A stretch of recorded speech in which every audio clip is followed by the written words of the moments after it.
Victor, I joke to my podcast co-host that after watching Gunda, he's going to become at least a vegetarian, if not a vegan.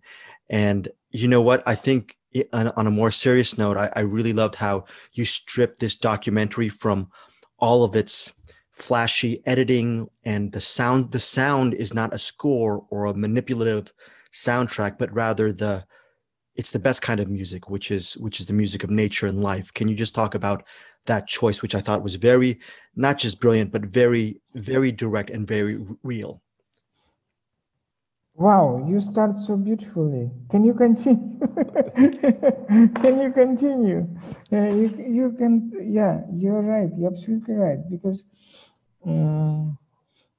yeah, we learn how to manipulate, right? We learn how to manipulate. We know how to, listen, it's easy.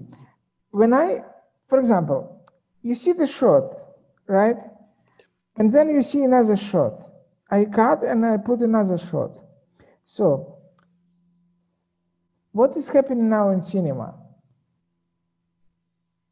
In average, most popular film is 2-second shot.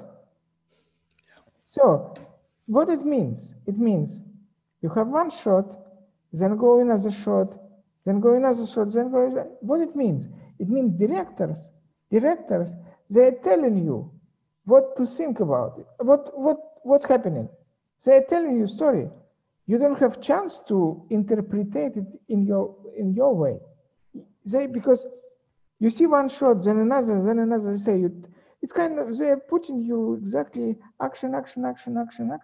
You are reading information, and then they put music on the top to get your emotion, and so they manipulate, right? But origin of the cinema was different. Origin of the cinema was the very origin, the very beginning. You just have a shot, and you look, and you interpret it in a way you can do it. You can, for example, you see train coming to the station, the first one.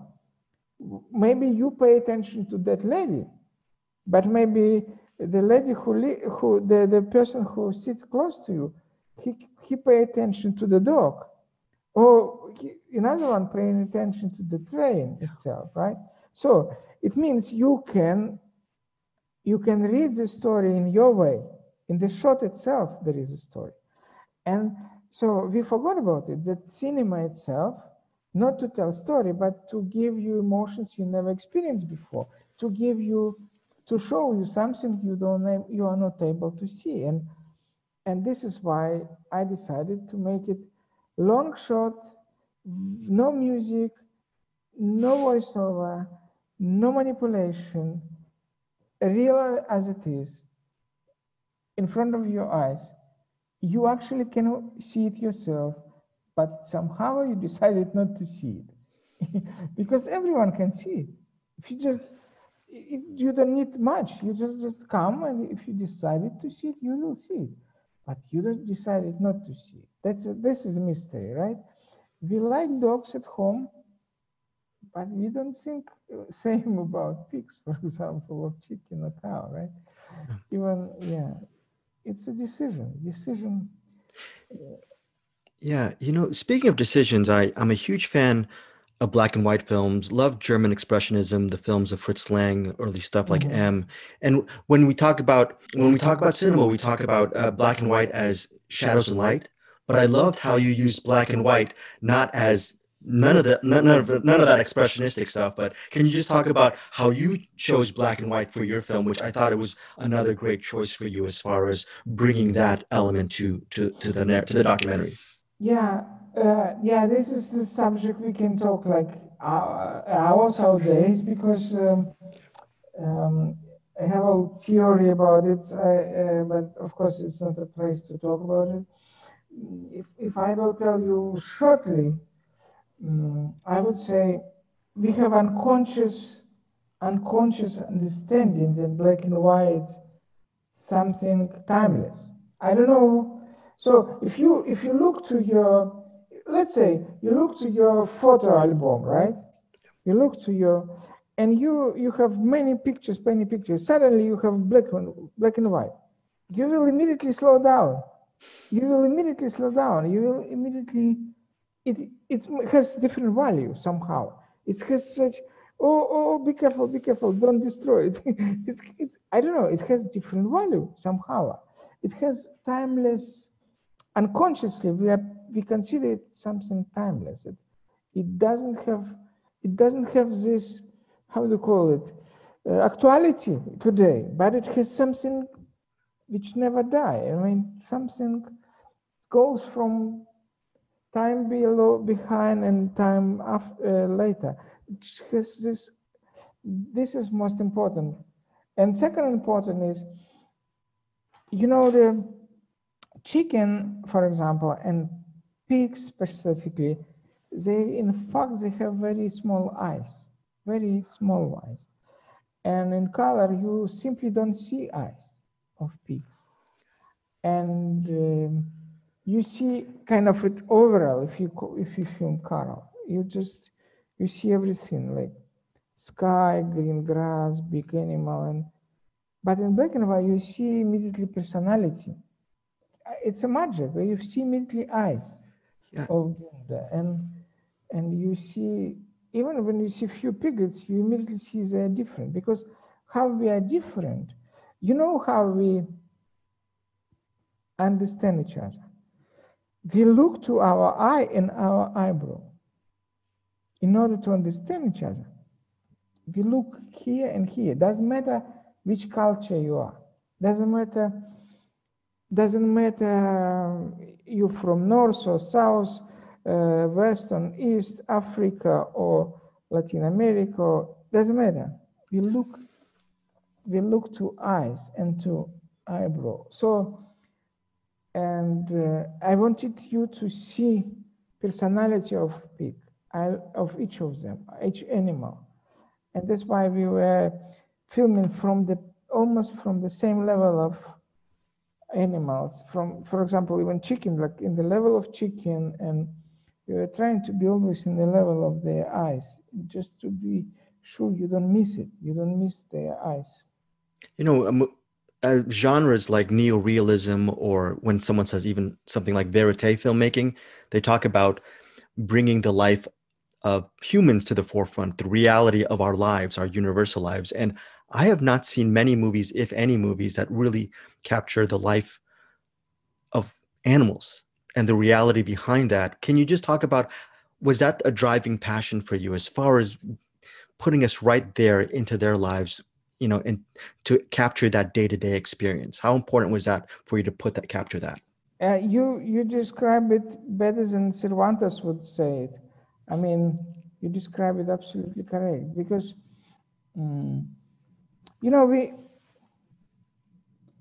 we just making so many. Imagine we create 50,000 films a year. 50,000. It's just have to search, have to find a good one, and all of them is about us. Maybe few of them about animals, but if it is about animals, it is with voiceover of human explaining you something. So it means we don't give chance to other creatures to talk to us. If we film animals, we patronizing them and we explain them. Like, there is someone, I respect many people who make films about animals and make a speech, a voiceover, but excuse me, let them be, let them talk, let them express themselves. Let me see them how they are. Don't let me speech. Don't tell me how to see it. Don't let me see them. This is my point always when of course but we are focused on us. We are just making film about us. And then the question is only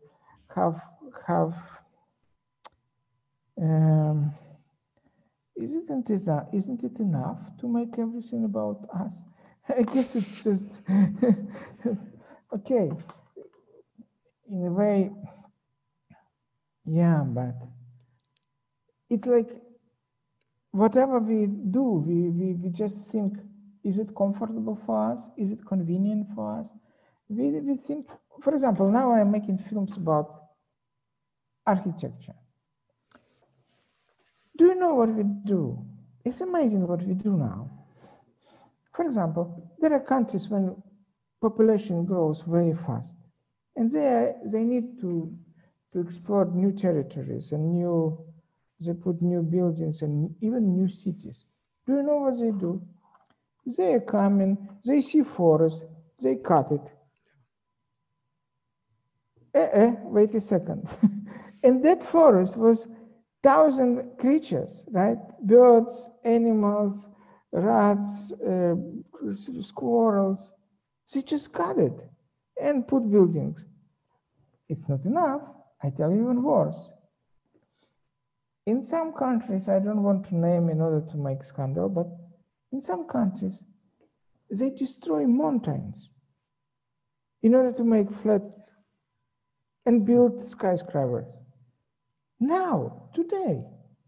So do you think they came and a few days before and they say, hey, birds, hey, rats, hey, rabbits, squirrels, tomorrow we will come at 12 o'clock, put dynamite here, evacuate yourself. No, they don't.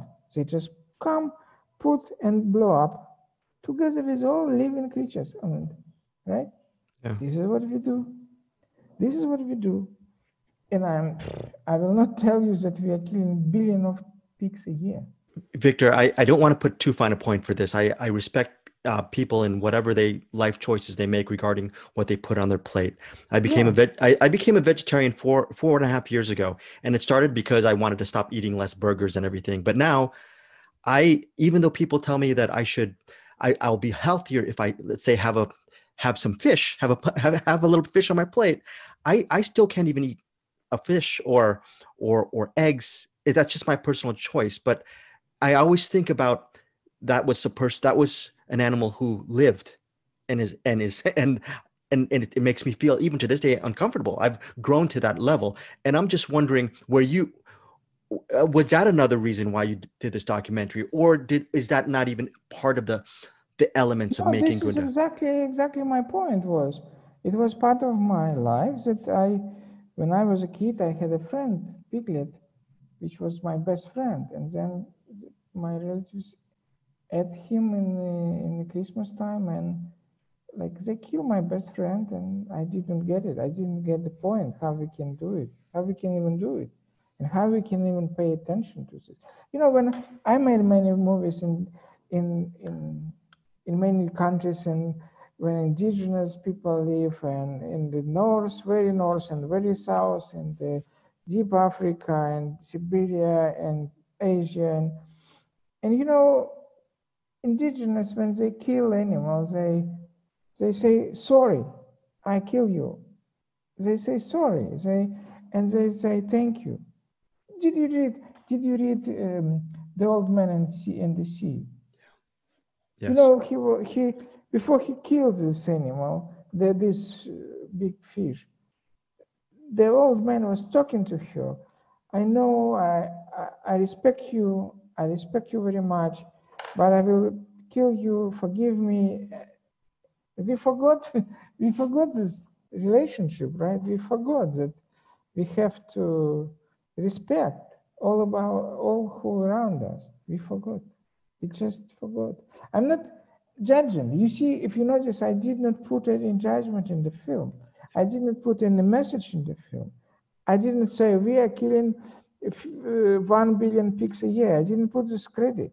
I didn't put any credit. I didn't say it because I just wanted us to see how animals are, just to accept the fact that they have feelings, they have emotions, they have personality, and if you will, they have a soul.